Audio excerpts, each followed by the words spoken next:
Donc on a le plaisir d'accueillir Marielle De Vos, qui est maîtresse de conférence en sciences politiques à Nanterre, à Paris, et qui est une spécialiste de l'Afrique, en particulier du Tchad, sur lequel elle a publié récemment un livre que voilà, Le métier des armes au Tchad. Donc, et c'est le sous-titre est significatif. Vous verrez pourquoi le gouvernement de l'entre-guerre. Voilà.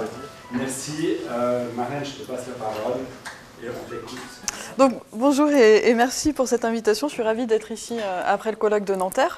Donc, je vais vous parler du Tchad, mais pas seulement du Tchad, parce que je sais que vous n'êtes pas ici pour entendre une spécialiste du Tchad, mais plutôt pour réfléchir sur les conflits armés, les ressorts de ces conflits armés, les enjeux aussi que posent les interventions internationales sur le continent africain actuellement.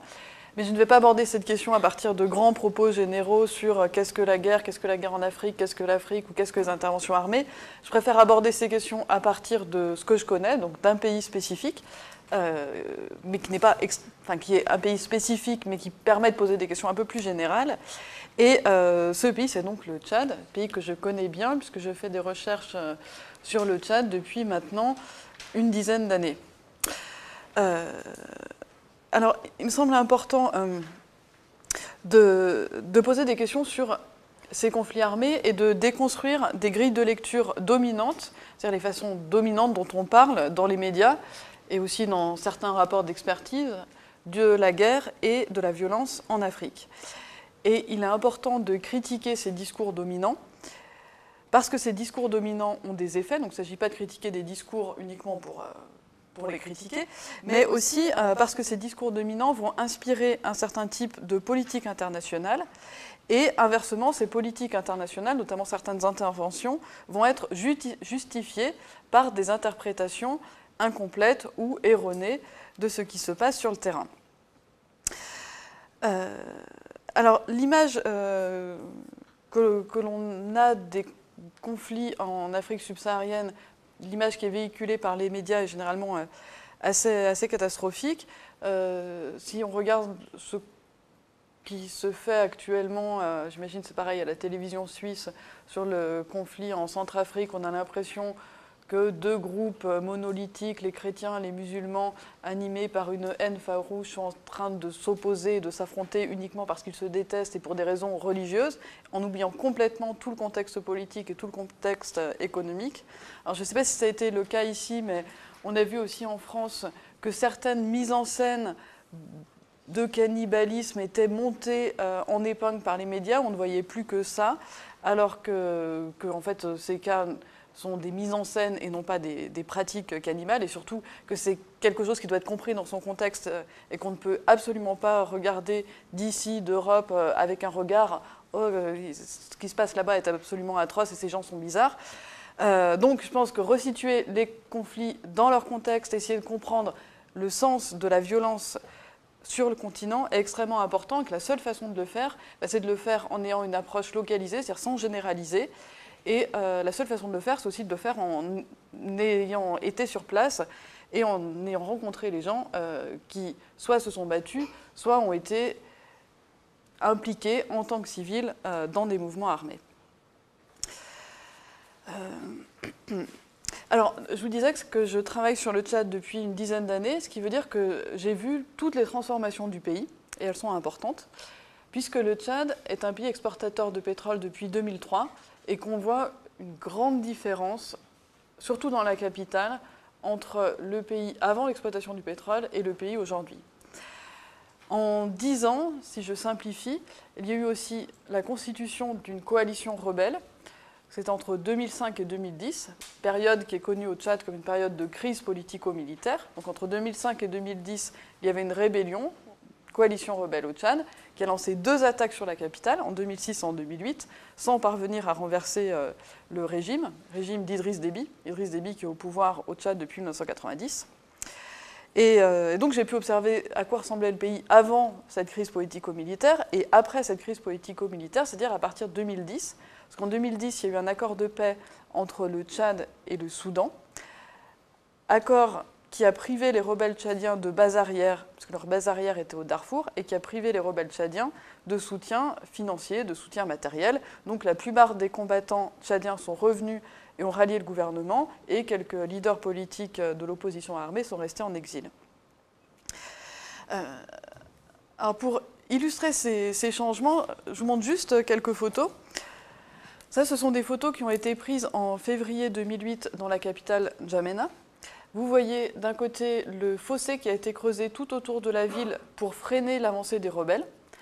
Et vous voyez aussi des arbres coupés sur l'une des principales avenues de la capitale, qui est l'avenue qui s'appelle De Gaulle. Et ces arbres ont été coupés pour faciliter la vision des hélicoptères de combat qui ont été achetés grâce à l'argent du pétrole, et hélicoptères de combat qui ont permis au régime de vaincre les rebelles en 2008 notamment. Donc en plein milieu du Sahel, dans un endroit où il y a quand même assez peu d'eau, on est en train de couper des arbres pour des questions sécuritaires. Ça, c'est à peu près dans le même quartier, au centre-ville, là où les arbres ont été coupés. On voit une photo qui est à la fois ordinaire, mais en même temps très étonnante quand on connaît le Tchad d'il y a 10 ans. En fait, c'est une photo d'un monument qui est très récent, sur une place qui s'appelle la place de la Nation. Et à la place de ce monument, il y avait quelques années auparavant un camp militaire qui s'appelait le camp des Martyrs.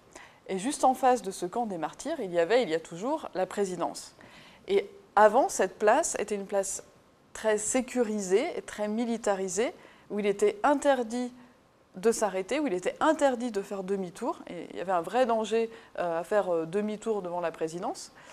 Et le discours a radicalement changé, et toute l'organisation spatiale du centre-ville a radicalement changé, puisqu'aujourd'hui, il est possible non seulement de marcher là où il y avait avant un camp militaire, mais il est aussi possible de se prendre en photo devant le monument qui était érigé là où il y avait le camp militaire. Et donc c'est toute une ambiance qui change. Toujours sur les changements d'ambiance, ça c'est une photo qui a été prise en 2008, donc au Tchad, où on voit le président Idriss Déby en tenue militaire, avec une armée qui ressemble à une armée de combattants derrière lui, et le slogan en français et en arabe « Mon pays, ma liberté ». Donc ça, c'est en 2008. Et en 2012, je prends en photo une autre affiche, où là, on voit le même Idriss Déby, mais qui a troqué sa tenue militaire pour un costume et une cravate, et avec un slogan aussi là très différent, qui est « Un homme de paix et de tolérance ». Alors, je vous montre ces photos, non pas pour vous dire que tout va bien au Tchad, mais pour vous montrer qu'il y a un changement de façade, enfin un changement de façade, c'est-à-dire un changement aussi dans le paysage urbain de la capitale, qui s'est accompagné d'un changement dans le registre de légitimation du pouvoir, parce qu'aujourd'hui, le président ne se présente plus comme un président militaire, mais comme un homme de paix et de tolérance. Et ces discours sont importants parce que les discours des acteurs internationaux, par exemple, et surtout de la diplomatie française, ont aussi changé sur la situation au Tchad, puisqu'aujourd'hui, le Tchad est considéré comme un pays stable dans une région en crise, et le Tchad est considéré et est l'un des principaux alliés de la France dans les interventions au Mali et en Centrafrique. En Centrafrique, la situation est en train de changer, puisque le Tchad, la Centrafrique a annoncé son retrait de la mission africaine de maintien de la paix. Mais on a une redéfinition des rapports entre le Tchad et les pays de la région. Et le Tchad est considéré, en tout cas dans les discours, comme un pays stable dans une région en crise et comme un pays qui est plutôt du côté de la stabilité. Et ce qui m'a intéressé, c'est exactement l'inverse, c'est tout ce que l'on ne voit pas, et tout ce que l'on ne voit pas quand on a ces nouveaux slogans, cette nouvelle place. Parce que si on regarde un peu plus dans le détail ce qui s'est passé sur cette place de N'Djamena, en centre-ville, on a effectivement une place qui semble beaucoup plus accueillante et beaucoup moins militarisée, mais en fait, ce qui a été en jeu, c'est une entreprise de sécurisation de cette place et de rationalisation de la sécurité, puisque le camp militaire a certes été déplacé, mais il y a d'autres camps militaires qui se sont installés, et donc on n'est pas uniquement et pas principalement dans une entreprise de civilianisation. Quand on dit que l'État est failli, on crée un écran de fumée sur un ensemble de pratiques et sur les modes concrets d'exercice du pouvoir. Or, si je reviens au cas que je connais le mieux, au cas tchadien, on a un État qui peut sembler failli vu de l'extérieur, parce qu'effectivement, on n'a pas une gestion bureaucratique de l'État, par exemple, Mais cet État n'est ni faible ni failli, il est gouverné par les armes, ce qui n'est pas tout à fait la même chose. En fait, l'État est présent, et c'est moins la faillite de l'État, ou son absence, ou le vide sécuritaire qui pose problème, que l'impunité. Et en fait, quand on dit que l'État est failli, on donne l'impression qu'il y a une forme d'incompétence ou une forme de vide, et on oublie que l'impunité et que le manque de justice sont des modes de gouvernement. Donc l'État n'est pas failli, mais il est une partie du problème. Pour dire les choses de façon plus concrète, on est dans une... Enfin, quand on est au Tchad, il y a un problème d'impunité, et si les civils sont victimes de violences, généralement, ils ne vont pas se tourner vers la justice, ou s'ils se tournent vers la justice, ils ont peu de chances d'obtenir gain de cause. Vu de loin, ce problème, on peut se dire que c'est un État qui est dysfonctionnel, il y a un système de justice qui est dysfonctionnel. Mais c'est vraiment voir le problème par le petit bout de la lorgnette, parce qu'en fait, cette impunité est une impunité qui a une vraie... Enfin, qui est productive, qui est efficace, parce que cette impunité, qui est octroyée à certains individus, permet de contrôler la population, et c'est un mode de contrôle de la population qui peut être aussi efficace qu'un État policier. Ce que je veux dire, c'est qu'on n'a pas des États forts et des États faibles, mais qu'on a des États qui peuvent sembler faibles parce qu'ils ont un fonctionnement débureaucratisé et parce que le mode de gouvernement va consister à octroyer l'impunité à certains individus. Donc on peut avoir l'impression, vu de loin, que c'est faible, alors qu'en fait, c'est un mode de gouvernement, et un mode de gouvernement qui a des effets, puisque pour les Tchadiens, il y a vraiment certains individus qui sont intouchables, donc ça c'est un terme qu'ils emploient régulièrement. Cette question d'impunité est extrêmement importante, et cette impunité, c'est l'impunité pour les acteurs de la répression politique. En 2008, il y a l'un des principaux opposants tchadiens qui a été arrêté et qui est toujours porté disparu. Alors, il s'appelle Ibni Omar Mahamat Saleh. Il a été arrêté en février 2008 par l'armée gouvernementale. Donc, le Tchad a reconnu que c'était bien l'armée gouvernementale et non pas les rebelles qui l'avaient arrêté, mais il y a eu un procès et il y a eu évidemment un non-lieu puisqu'on ne retrouve pas les auteurs de son arrestation et donc les responsables de sa disparition forcée.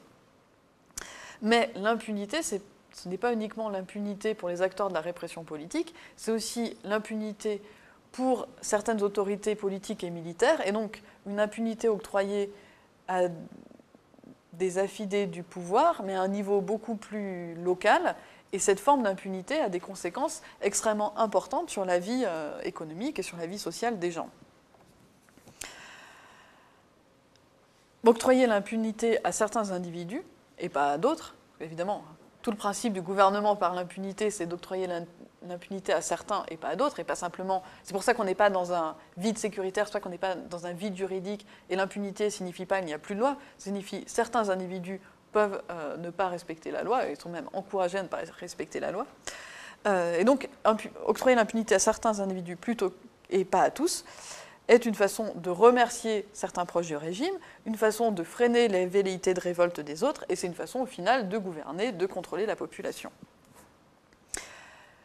Mais, ce sera peut-être le dernier point que je vais soulever, pour les acteurs internationaux, notamment pour la diplomatie française, le Tchad est en voie de normalisation et de pacification.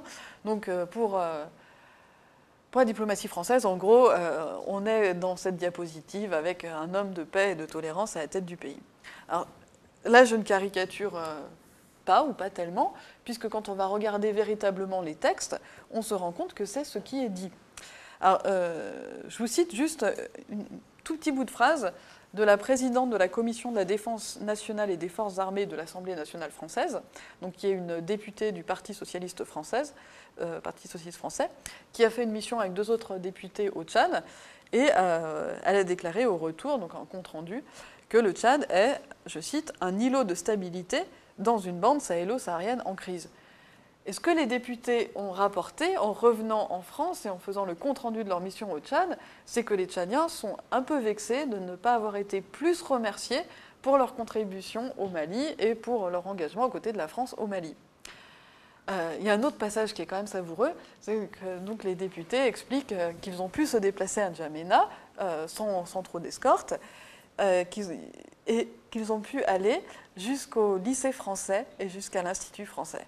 Bon, vous ne connaissez pas N'Djamena, mais tout se situe dans un mouchoir de poche et les députés se félicitent d'être allés à la rencontre des populations civiles au lycée français et à l'Institut français. Donc tout va bien, le Tchad est un pays très stable. Donc on peut s'interroger sur ce que les gens voient quand ils vont au Tchad. Et plus fondamentalement, il y a aussi plusieurs façons de poser le problème et plusieurs façons de s'inquiéter de la stabilité ou de l'instabilité. En fait, les discours dominants et les questions qui sont fréquemment posées par des diplomates, mais aussi par des experts, est quels sont les facteurs de stabilité et d'instabilité et que faire pour maintenir la stabilité retrouvée du Tchad. Puisque c'est un îlot de stabilité, dans une région en crise, il faut absolument maintenir cette stabilité, quitte à passer sous silence quelques petits problèmes. Et plus fondamentalement, poser le problème en termes de stabilité et d'instabilité, c'est passer sous silence toute une série de questions qui sont politiques et qui sont extrêmement importantes. Parce que pourquoi on a peur, enfin des pays occidentaux ont peur que ce type de pays devienne des zones d'instabilité, non pas parce que ce serait dangereux pour la population, ou c'est une préoccupation marginale, mais parce que ces zones pourraient devenir des zones d'émigration, des zones de trafic, des zones de formation de terroristes, et donc on se soucie de l'instabilité, du coût potentiel de l'instabilité, sans se soucier en fait du coût de la stabilité. Qui bénéficie de la stabilité et qui ne bénéficie pas de cette stabilité. Alors je ne suis pas en train de dire que l'instabilité c'est mieux que la stabilité, que je souhaite un pays instable, absolument pas, mais simplement poser le problème en termes soit c'est instable, soit c'est stable, c'est évacuer des questions extrêmement importantes. D'où le fait que je parle d'entre-guerres pour souligner que ce qui semble à peu près stable et à peu près de la paix, c'est tout sauf de la paix. Et c'est pour cette raison que je pense que parler d'entre-guerres et de gouvernement par les armes, c'est pas simplement employer des termes un peu chics, c'est pas juste pour le plaisir de produire des notions de sciences sociales, mais il y a aussi, c'est aussi une invitation à penser autrement ces phénomènes. Dernière chose, au moins 40 fois que je dis une dernière chose. Mais quelles questions ne pose-t-on pas quand on pose le problème en termes de stabilité ou instabilité? Il y a au moins 3 questions extrêmement importantes qu'on ne pose pas et que justement on doit poser. Première question, c'est tout simplement la question des droits humains. La disparition d'un opposant, ça je pourrais y revenir après, mais en gros cet opposant a été arrêté. Il était le principal signataire, parce qu'il était le porte-parole de la coalition de l'opposition, signataire d'un accord entre le gouvernement et l'opposition civile. Il y a eu quand même une petite crise parce que le signataire de l'accord disparaît, mais finalement le processus électoral a repris et aujourd'hui officiellement tout va bien puisque le processus électoral a repris et que l'opposition a cessé de boycotter les élections. Mais quand on connaît cette histoire, on relativise la contribution des élections à la démocratisation du pays. Donc première question, celle des droits humains. Deuxième question, celle de l'allocation des ressources et de la redistribution donc, des ressources, puisque, je l'ai dit, on observe l'enrichissement d'une nouvelle classe d'entrepreneurs et on est dans des régions où il y a des inégalités socio-économiques extrêmement fortes et on ne pose justement pas la question en termes de justice dans l'allocation des ressources. Et troisième question, que la perspective de la stabilité ou de l'instabilité permet de ne pas poser, c'est la question des luttes sociales et politiques et de la possibilité de se mobiliser, pas uniquement dans des rébellions, mais de se mobiliser au quotidien. Et oui, et donc là, je dois quand même finir par peut-être une citation d'Idriss Déby, donc le président tchadien. En fait, en mai 2013, il y a eu donc cette intervention de l'armée tchadienne aux côtés de l'armée française au Mali, mais au même moment, au Tchad, il se passait des choses un petit peu inquiétantes. Des politiques, des journalistes et des militaires ont été arrêtés. Ils ont été arrêtés pour être intimidés. Quelque temps après, ils ont été relâchés. Et quasiment... il n'y a quasiment pas eu de discours de dénonciation de ces arrestations et de ces intimidations. Mais quand même, quelques mois après, Idriss Déby a été interviewé par des journalistes et dans le journal français Le Figaro, il déclare « Oui, ce n'était effectivement pas une tentative de complot contre la sécurité de l'État, parce que c'était évidemment l'argument qui avait été employé pour arrêter ces personnes, c'était plutôt une tentative de créer au Tchad un printemps arabe. » Donc Idriss Déby a dit dans la presse française « Ces personnes ont été arrêtées parce que je ne souhaite pas qu'il y ait de mobilisation et qu'il y ait des luttes sociales et politiques dans ce pays. » Donc voilà, donc je conclurai juste en disant que sortir des grilles de lecture dominantes à propos des pays en crise et proposer d'autres mots, d'autres concepts, d'autres notions, d'autres problématiques est important si on veut réfléchir à des modes de gouvernement qui soient susceptibles de produire un ordre social et politique moins violent. Voilà. Merci.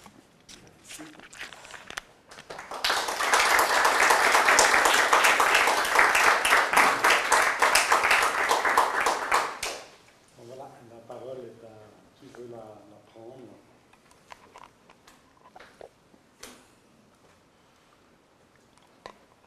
Alors peut-être pour laisser tout le monde réfléchir, je vais me lancer. Je voudrais te demander quel lien... En général au Tchad. Et pourtant, il y a une société civile tchadienne qui est mobilisée sur cette question-là, mais qui est mobilisée plutôt sur les conditions d'exploitation du pétrole, sur les conditions de travail des employés dans les exploitations pétrolières, et surtout sur la gestion des revenus pétroliers. Donc si je reviens à la Banque mondiale, en 1999, elle pousse le Tchad à adopter une loi, qui est une loi modèle, qui est censée être formidable, de gestion des revenus pétroliers.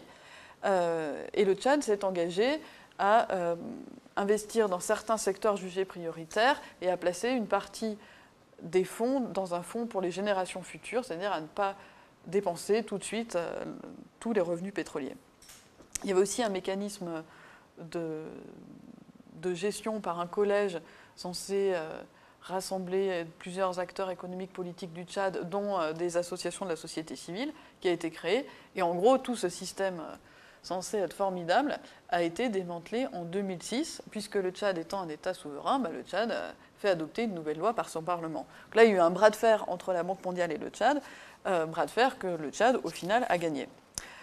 Ce qui signifie que l'argent du pétrole a pu être exploité pour acheter beaucoup de choses, y compris des armes.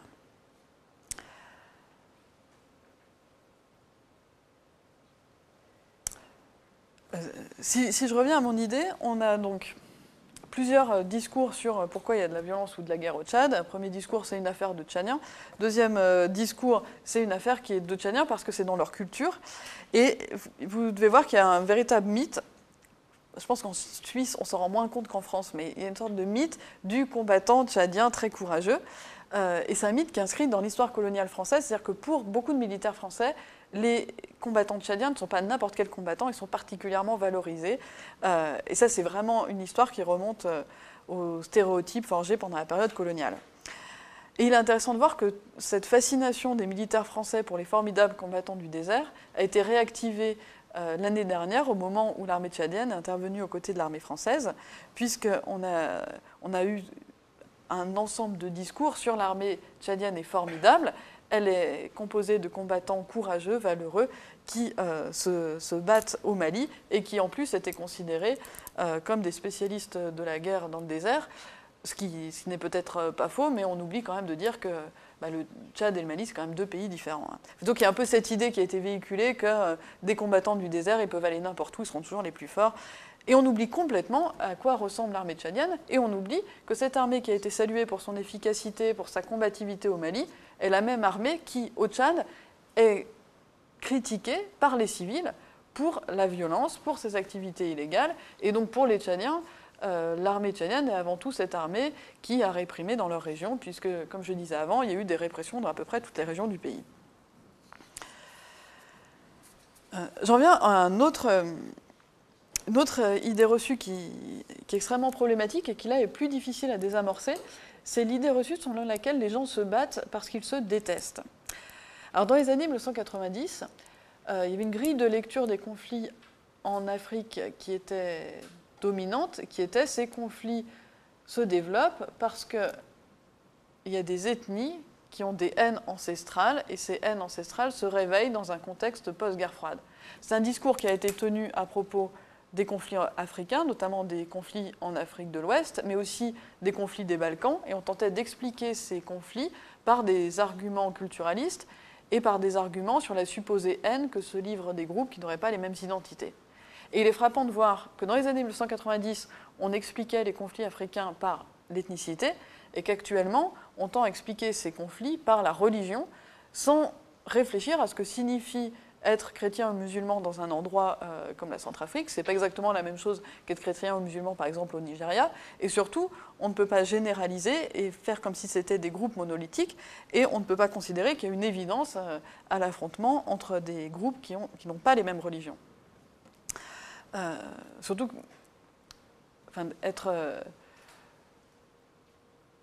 il y a plusieurs clivages qui se superposent, et on retient aujourd'hui uniquement le clivage en termes de religion pour la Centrafrique, sans s'interroger sur l'histoire de ces clivages et sans s'interroger sur les raisons pour lesquelles soudainement la religion est devenue un registre de mobilisation, alors que ce n'était pas le cas peu de temps auparavant.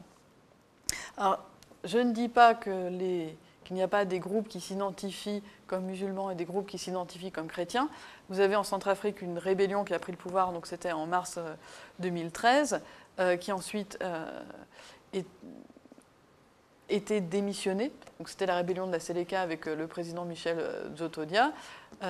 Donc c'était en mars 2013, ils ont pris le pouvoir. Cette coalition de la Séléka a commis des exactions extrêmement graves, ce qui a suscité une mobilisation des groupes qui étaient victimes de ces exactions dans le pays.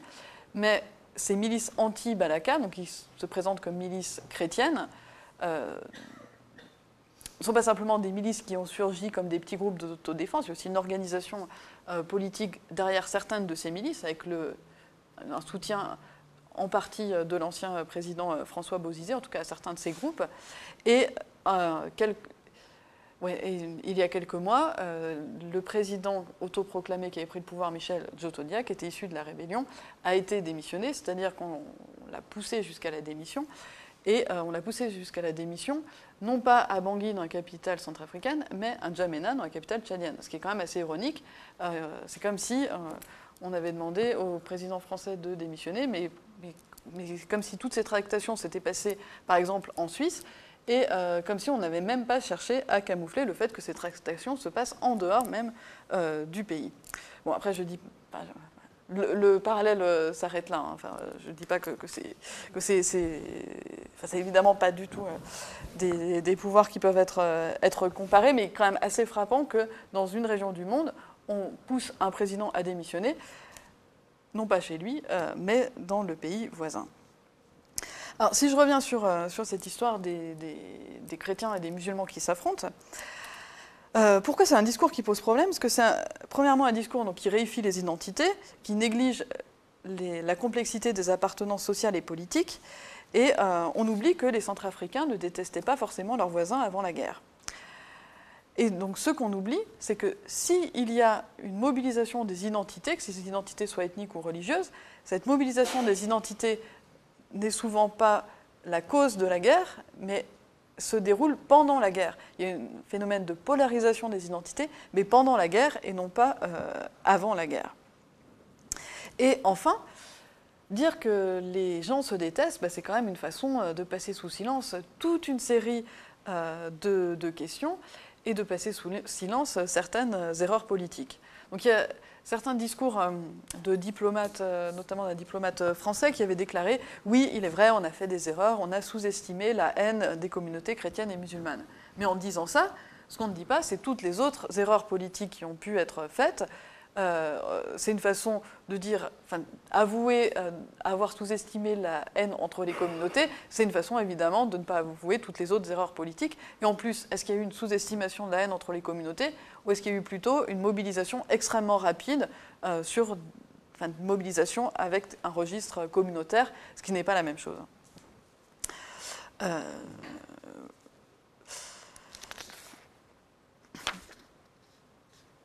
Ouais, donc je vais passer sur une question pour en venir vraiment, en revenir au gouvernement par les armes.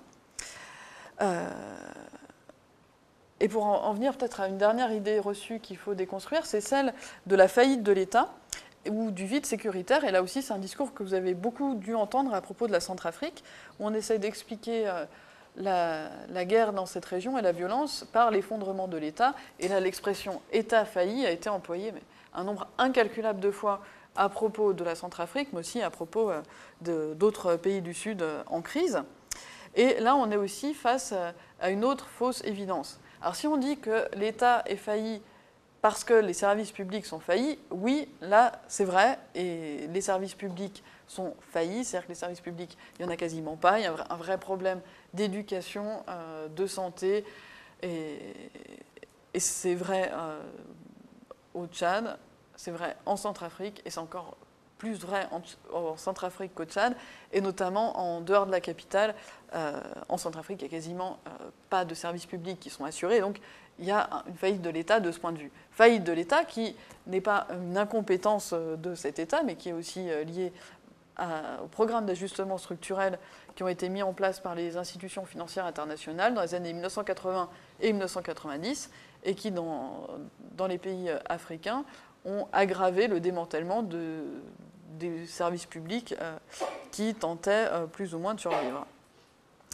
Alors, ce discours sur la faillite de l'État est un discours qui est extrêmement influent, et qui est d'autant plus influent qu'il semble être une évidence, et qu'il entre complètement dans certains clichés.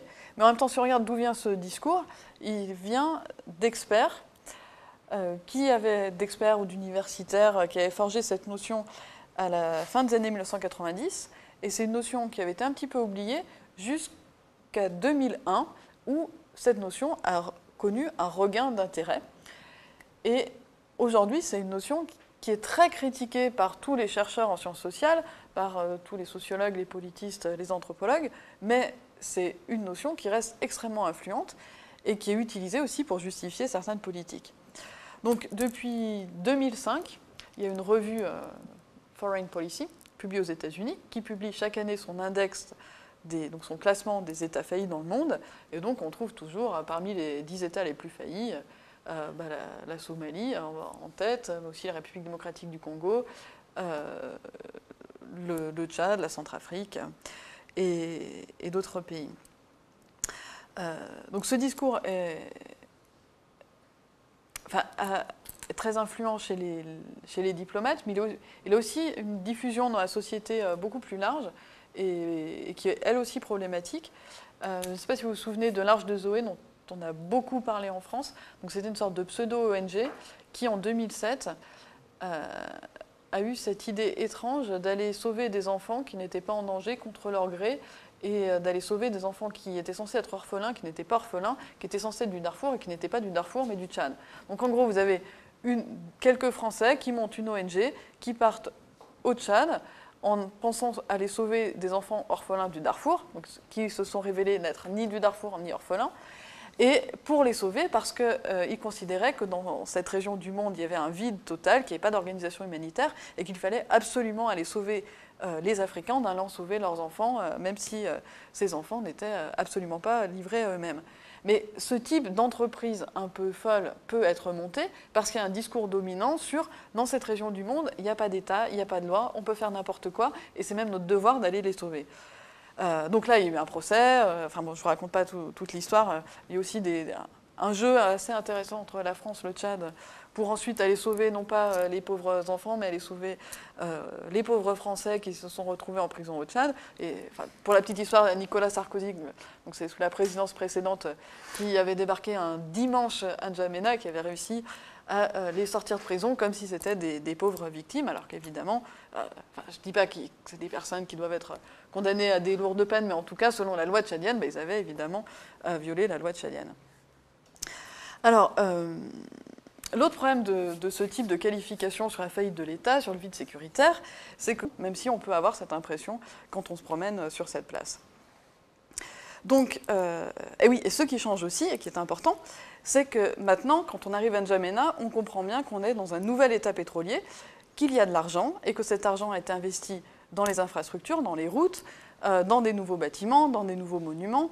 Alors les routes et les infrastructures, d'une manière générale, c'est extrêmement important dans un pays comme le Tchad, mais comme vous vous en doutez, ça a aussi été une façon de faire bénéficier à certains proches du régime d'une partie de la manne pétrolière, puisque les infrastructures, c'est évidemment aussi du gros business, et du gros business tenu par les plus proches du régime, notamment.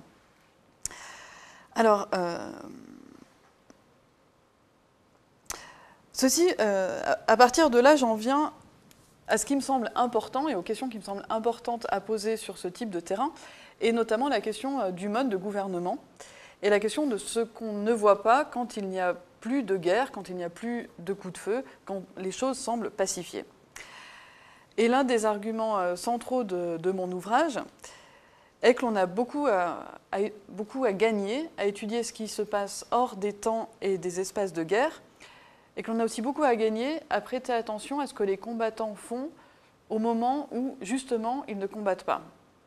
Et donc à ne pas se laisser avoir par cette facilité qui consiste à croire que c'est au moment où il y a de la violence, où il y a des combats, où il y a de la guerre, que l'on va comprendre tout du fonctionnement d'un pays. Alors je pense qu'au contraire, dans ces moments qui semblent beaucoup plus calmes, il y a beaucoup de choses à observer, et en fait il se passe beaucoup de choses quand apparemment il ne se passe rien.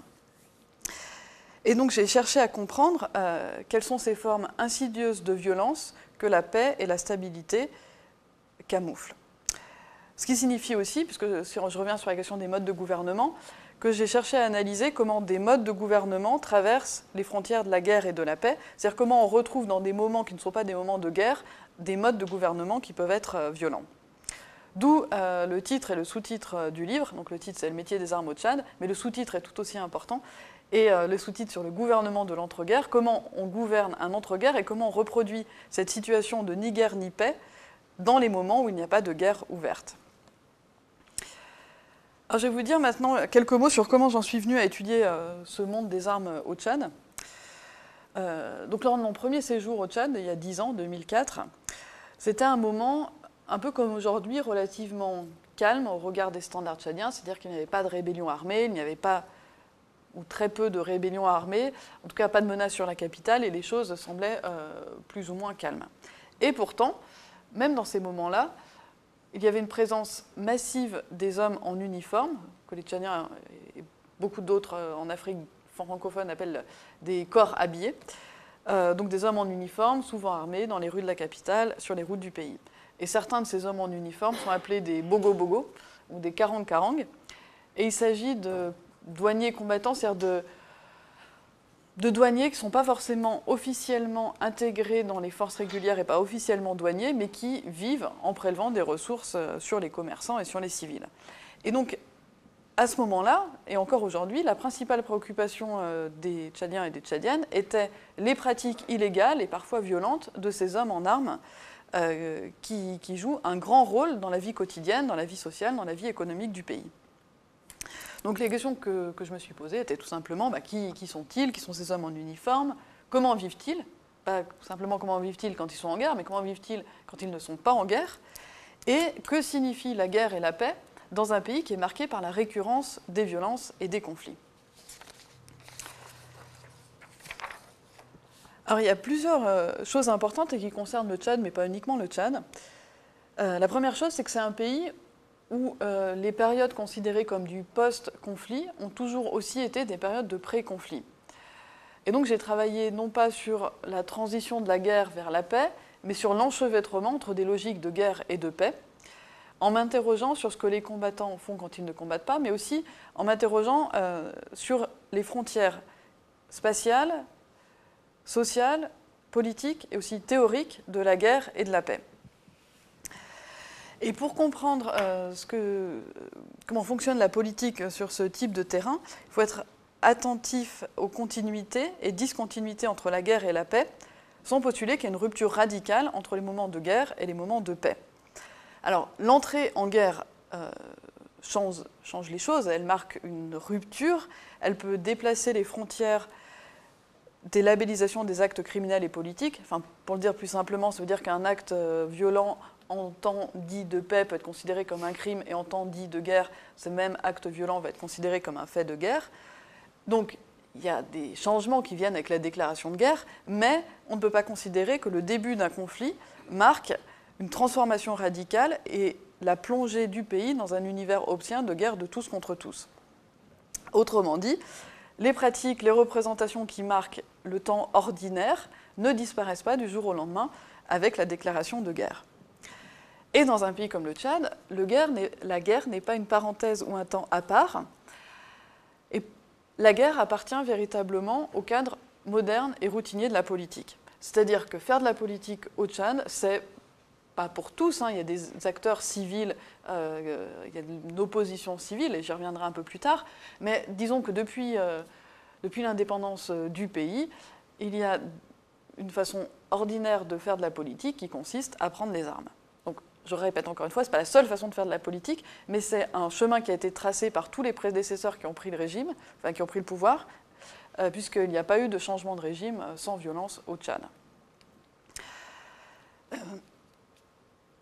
Un autre point important, c'est que j'ai passé quand même beaucoup de temps au Tchad et j'ai travaillé sur les pratiques et les trajectoires des combattants. Et il m'a semblé important d'axer l'analyse non pas uniquement sur les organisations rebelles, mais plutôt sur les organisations régulières et sur toutes ces organisations qui sont aux portes de l'État, c'est-à-dire qui ne sont pas véritablement intégrées officiellement dans l'État, mais qui, en sous-main, travaillent quand même pour l'État. Alors, plus concrètement, ma démarche a consisté à suivre des individus qui passent des forces régulières aux forces rebelles, à travailler sur les trajectoires de ces hommes en armes qui, pour beaucoup d'entre eux, n'ont pas un parcours simple, mais ont un parcours constitué de différents moments et de passages par les forces régulières et les forces rebelles. Il y a une grande fluidité entre les statuts de rebelles et de militaires. Les rebelles sont pour beaucoup des militaires qui ont déserté, et en fait l'armée régulière est elle-même constituée de combattants qui ont été intégrés après des accords de paix. Et au Tchad, il y a un terme très simple qui est le verbe sortir, qui veut dire prendre les armes. Et donc sortir, c'est comme sortir de la légalité, sortir de l'armée régulière, mais aussi sortir de son village, de sa ville, de son campement nomade, et sortir du pays pour aller se réfugier dans les bases arrières. Et il est intéressant que ce terme tout simple de sortir désigne le fait de prendre des armes, parce que ça renvoie aussi à une pratique qui consiste à sortir pour revenir, en tout cas pour ceux qui survivent au terrain. Donc je me suis intéressée à l'expérience de la lutte armée, mais aussi à ce que ces professionnels de la rébellion faisaient quand ils n'étaient pas mobilisés par la guerre. Alors là, vous allez dire, c'est évidemment une question d'accessibilité du terrain, et vous avez raison. C'est-à-dire qu'aller dans les bases arrières de la rébellion et rencontrer les rebelles au moment où vraiment ils sont en train de combattre, ce n'est pas impossible, hein. Certains chercheurs et journalistes ont pu le faire, mais je suis beaucoup plus prudente et je n'ai pas le culot d'aller jusque-là. Donc je me suis contentée de rencontrer ces combattants au moment où ils ne combattent pas. Mais si vous avez suivi ce que je vous ai dit depuis le début, j'espère que vous avez aussi, que je vous ai convaincu de l'intérêt, pas simplement de ne pas prendre de risques, mais aussi de l'intérêt méthodologique d'observer ce qui se passe au moment où il ne se passe rien. Alors maintenant, j'en viens à l'idée de guerre et d'entre-guerres. Et pourquoi parler d'entre-guerres ? Alors, je vous ai déjà dit que la guerre appartient au cadre routinier de la politique et que la guerre fait partie de la vie politique et sociale ordinaire. Mais que signifie donc la paix ? En fait, quand les gens parlent de paix au Tchad, ils parlent plus d'un projet politique, de ce qu'ils souhaitent, que de leur expérience. Parce que toutes les générations au Tchad ont connu à un moment ou à un autre un épisode guerrier, une rébellion. Donc Idriss Déby a pris le pouvoir en 1990, si je reste sur l'histoire récente, et depuis 1990, il y a eu une rébellion suivie d'une répression violente dans à peu près toutes les régions du pays. Donc tous les gens ont eu cette expérience de la répression et de la répression qui a suivi la rébellion. Donc il m'a semblé important de ne pas parler de guerre et de paix, mais de trouver un autre terme pour désigner ces moments qui ne sont pas des moments de guerre, d'où l'idée d'entre-guerres. Alors, l'entre-guerre ne désigne pas simplement le temps qui sépare des guerres dont on pourrait donner précisément des dates de début et des dates de fin, et surtout, cette expression n'implique pas une reproduction mécanique de la guerre. Donc l'idée n'est pas de dire qu'il y a, un cycle qui fait qu'après chaque période d'à peu près paix viendrait une autre période de guerre et que donc il n'y aurait pas de paix. Enfin, il ne s'agit pas de condamner le Tchad, évidemment, à une succession de conflits, absolument pas. Mais il m'a semblé important de sortir de l'alternative, soit c'est la guerre, soit c'est la paix, et de trouver une nouvelle façon de penser ces situations d'entre-deux, de ni guerre ni paix.